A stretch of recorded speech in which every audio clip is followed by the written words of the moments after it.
జరుగుతున్న పార్లమెంట్ ఎన్నికల్లో కాంగ్రెస్ పార్టీకి ఓటు వేసి రాహుల్ గాంధీ గారిని ప్రధానమంత్రి చేయడానికి ఓటు వేయాల్సిందిగా తెలంగాణ ప్రజల్ని ఓటర్లందరినీ కూడా విజ్ఞప్తి చేస్తున్నాం. 2014 పార్లమెంట్ ఎన్నికల తర్వాత 2019 పార్లమెంట్ ఎన్నికలు జరుగుతున్న ఈ సందర్భంగా టిఆర్ఎస్ పార్టీకి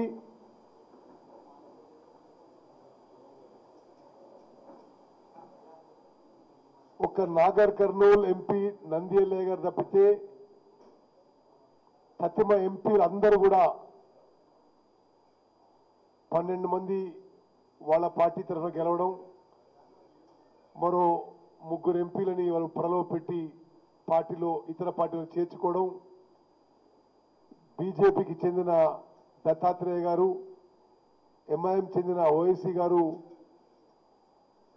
టిఆర్ఎస్ పార్టీకి అనుబంధంగానే మిత్రపక్షంగానే ఉండడం, 5 ఏళ్ల పాటు 15-16 ఎంపీలున్న టిఆర్ఎస్ పార్టీ, ముఖ్యమంత్రి ఉన్న కేసీఆర్ తెలంగాణ రాష్ట్రానికి కేంద్రం నుంచి సాధించింది శూన్యం.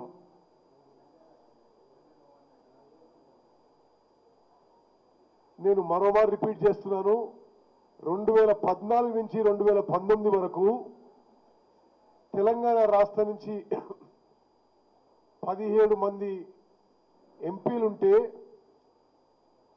వాళ్ళ పార్టీ వాళ్ళు గెలిచిన వాళ్ళు కాకుండా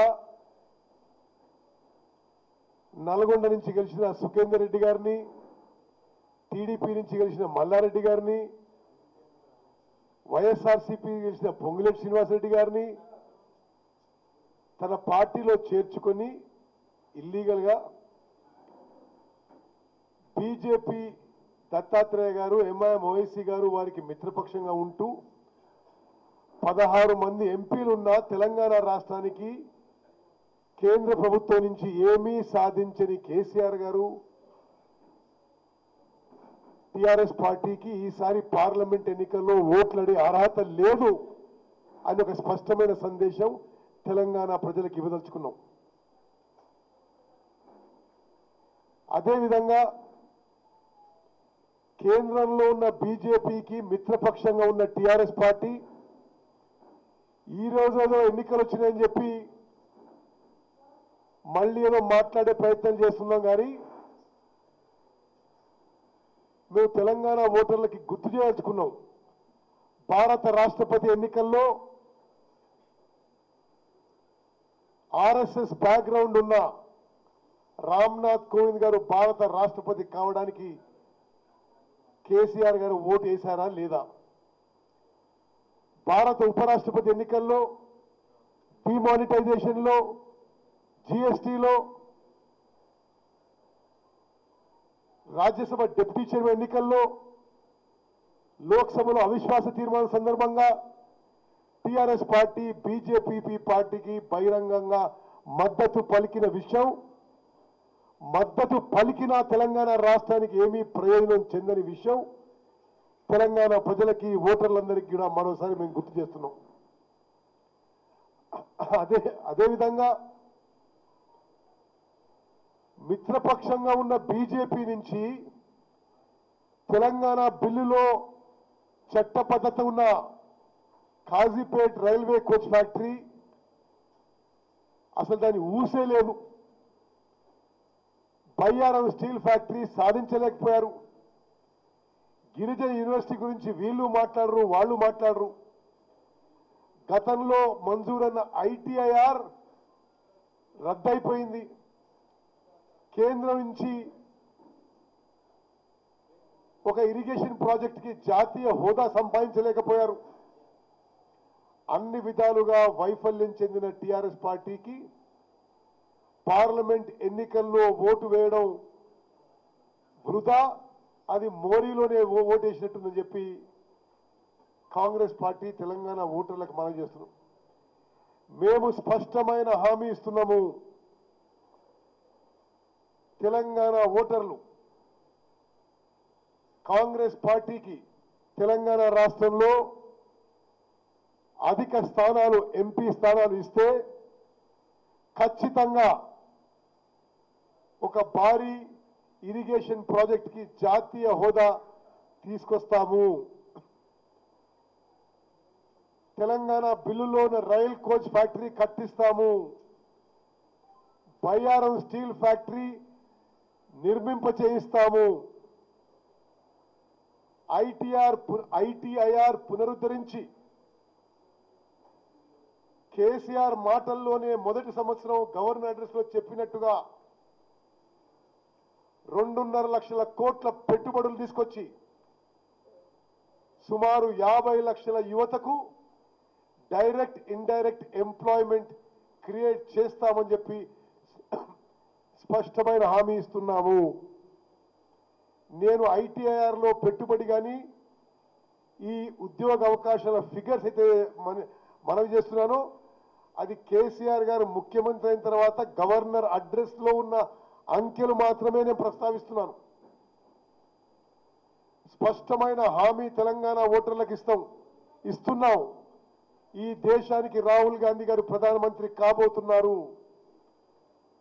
రాహుల్ గాంధీ గారి నాయకత్వంలో ఏర్పడబోయే కేంద్ర ప్రభుత్వం నుంచి తెలంగాణ రాష్ట్రానికి తెలంగాణ ప్రజల అవసరాలు తీర్చే విధంగా తెలంగాణ కాంగ్రెస్ పార్టీ నుంచి ఎన్నికయ్యే ఎంపీలు ఒత్తిడి తీసుకొచ్చి సాధిస్తామని చెప్పి మనం చెప్తున్నాను.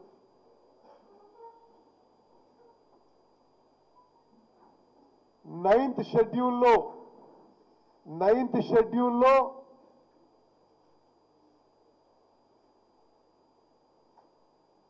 తగిన చట్టపరమైన చర్యలు తీసుకొని గిరిజనులకి వాళ్ళ రాజ్యాంగ హక్కు అయిన జనాభా ఆధారంగా పాపులేషన్ పర్సంటేజ్ ప్రకారం రిజర్వేషన్స్ కల్పిస్తాము.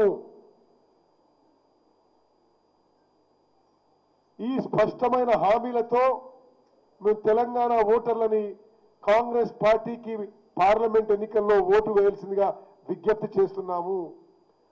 5 ఏళ్ల పాటు ముఖ్యమంత్రిగా కేసీఆర్ గా టీఆర్ఎస్ పార్టీగా 16 ఎంపీలు మద్దతున్నా తెలంగాణ ఓటర్లకు ఏమీ సాధించలేదు. ఇప్పుడు ఏదో పెద్ద పెద్ద మాటలు మాట్లాడుతున్న ఎన్నికలు వచ్చినప్పుడు మళ్ళీ తెలంగాణ ఓటర్లని మాయ మాటలు చెప్పి కూర్చేయండి అమ్మా నారాయణ కొనుక్కోపోయాయి.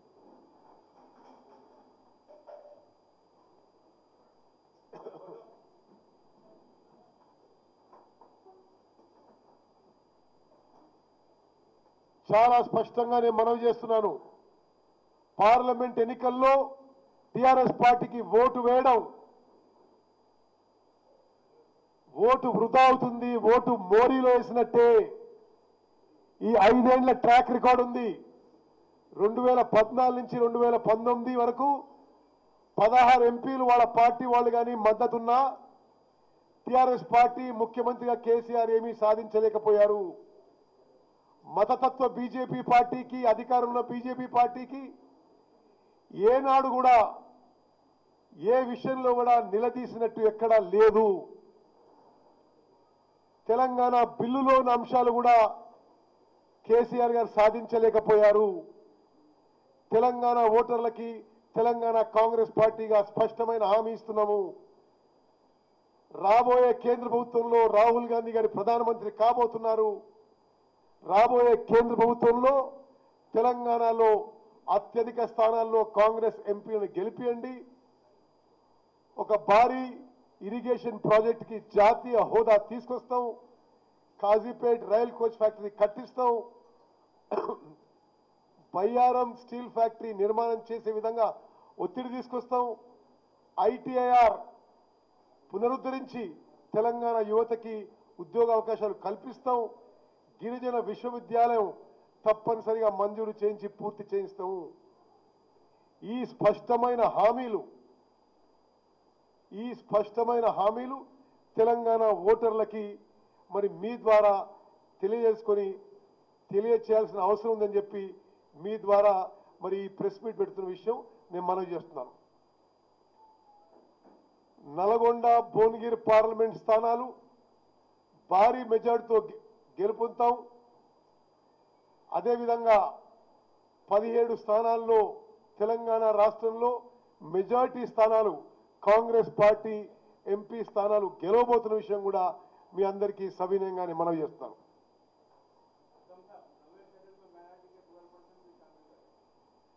जरूर साहब, माइनॉरिटी रिजर्वेशन के लिए हम अपनी पूरी कोशिश करेंगे. मैंने जो पहले जो बात किया था, हमने स्पष्ट रूप से अश्योरेंस दे रहे हैं कि आप एक विषय आप सोच लेना. जब ये केसीआर साहब ट्राइबल्स और माइनॉरिटी रिजर्वेशन के बारे में बात किए थे, असेंबली में ऑन रिकॉर्ड बात किए थे, उन्होंने बोला था 50% से ज्यादा जो रिजर्वेशन होगा हम 9 शेड्यूल में लगा के करेंगे बोल के बोले थे. अब नरेंद्र मोदी गवर्नमेंट 50% क्रॉस करके 10% ఈబీసీ రిజర్వేషన్స్ చేసినప్పుడు కూడా వీళ్ళు మాట్లాడలేదు. ఈ రోజు మేము మనవి చేస్తున్నాం, 9th షెడ్యూల్లో పెట్టించి మేము గిరిజనులకు జనాభా ఆధారంగా ముస్లింలకు కూడా జనాభా ఆధారంగా रिजर्वेशंस कल्पिस्तामनि చెప్పి मैं आपके द्वारा पूरी तेलंगाना मेरे मुसलमानों को, मेरे मुसलमान भाई बहन को और ट्राइबल्स को बता रहे हैं.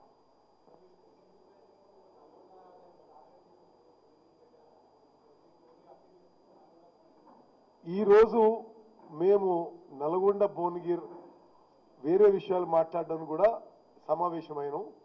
నేను మాట్లాడుతుంది మొత్తం తెలంగాణ ఓటర్లందరికీ సంబంధించిన పార్లమెంట్ ఎలక్షన్ విషయం. అదే సందర్భంగా ఉన్న నాయకులందరం కూడా ప్రెస్ మీట్ లో పాల్గొని అనుకుందాం. సమర్సింహారెడ్డి గారు,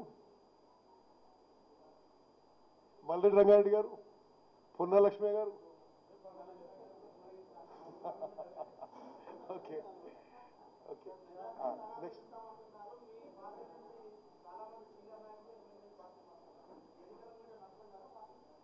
చూడండి నర్సింగ్, కాంగ్రెస్ పార్టీ నుంచి అవకాశవాదంగా అనేక సంవత్సరాలుగా మంత్రుల్లో ఉన్నవాళ్ళు, పదవుల్లో ఉన్నవాళ్ళు, అన్ని విధాలుగా అనుభవించిన వాళ్ళు, అన్ని విధాలుగా లాభపడ్డ వాళ్ళు ఈరోజు మరి ఏదో మరి ఇక్కడ గెలవలేదని, మరి వాళ్ళకి వాళ్ళు ఓడిపోయిందనో లేకపోతే పార్టీ ఓడిపోయిందనో కుంటి సాకులు చూపెట్టి పోతున్నారు. క్షేత్రస్థాయిలో తమ చెమట, తమ రక్తం, తమ ప్రాణాలు, తమ ఆస్తులు త్యాగం చేసి పోరాడుతున్న కాంగ్రెస్ కార్యకర్తలు ధైర్యంగా, బలంగా, ఆత్మస్థైర్యంతో ఉన్నారు. కాంగ్రెస్ పార్టీకి ఎటువంటి నష్టం లేదు. ఇటువంటి అవకాశవాదులు పోవడం యావత్ సమాజము, మరి తెలంగాణ కార్యకర్తలు కూడా అందరూ చీకొడుతున్న విషయం కూడా మీరు గమనించాలి.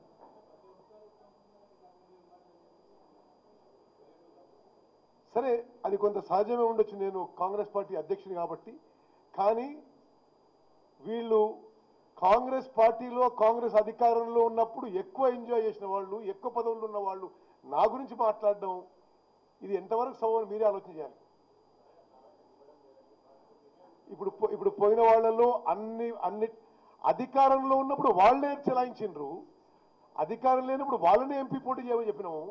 వాళ్ళనే అధికారంలో లేనప్పుడు ఇప్పుడున్న కష్టాలు నష్టాల్లో మీరు కూడా పాలు పంచుకోవాలంటే మరి వాళ్ళు అధికారంలో ఉండే దిక్కు ఇక్కడో అక్కడో పోవాలంటే నేను దాని గురించి కమెంట్ చేయదలుచుకోలేదు.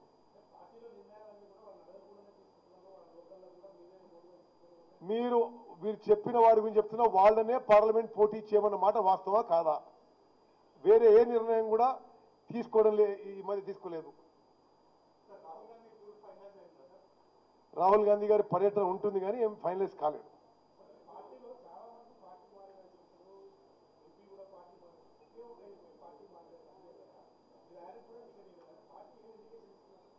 వేణు, పార్టీ నిర్ణయం గురించి నువ్వు కమెంట్ చేయవసరం లేదు. కాంగ్రెస్ పార్టీ ఏఐసిసి తీసుకున్న నిర్ణయం, ప్రతి స్థానంలో అక్కడ స్థానిక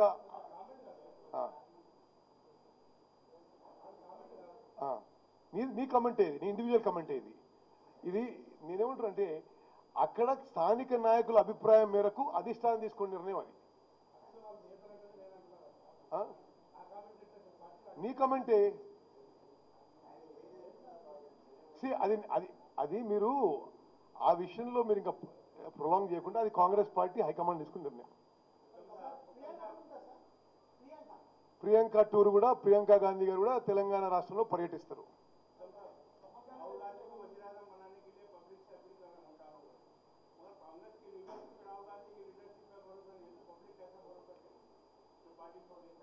छुड़े जो पार्टी छोड़ के जा रहे हैं उनके अपॉर्चुनिस्टिक ये है. ये पार्टी के जो कार्यकर्ता है सब गट से है, सब स्ट्रांग है, जरूर इलेक्शन जीतेंगे.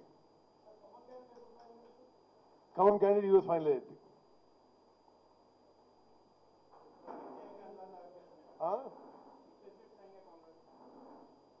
हम क्या बोल रहे हैं 17 में मेजॉरिटी सीट्स कांग्रेस पार्टी को आएंगे. పోయిన ఎమ్మెల్యేలకి ఈరోజు షోకాజ్ నోటీస్ ఇవ్వడం జరుగుతుంది. తదుపరి స్పీకర్ దగ్గర డిస్క్వాలిఫికేషన్ పిటిషన్ లీగల్ గా అన్ని చర్యలు తీసుకోవడం జరుగుతుంది. రేపటి నుంచి క్యాంపెయిన్ మొదలు పెడతాం.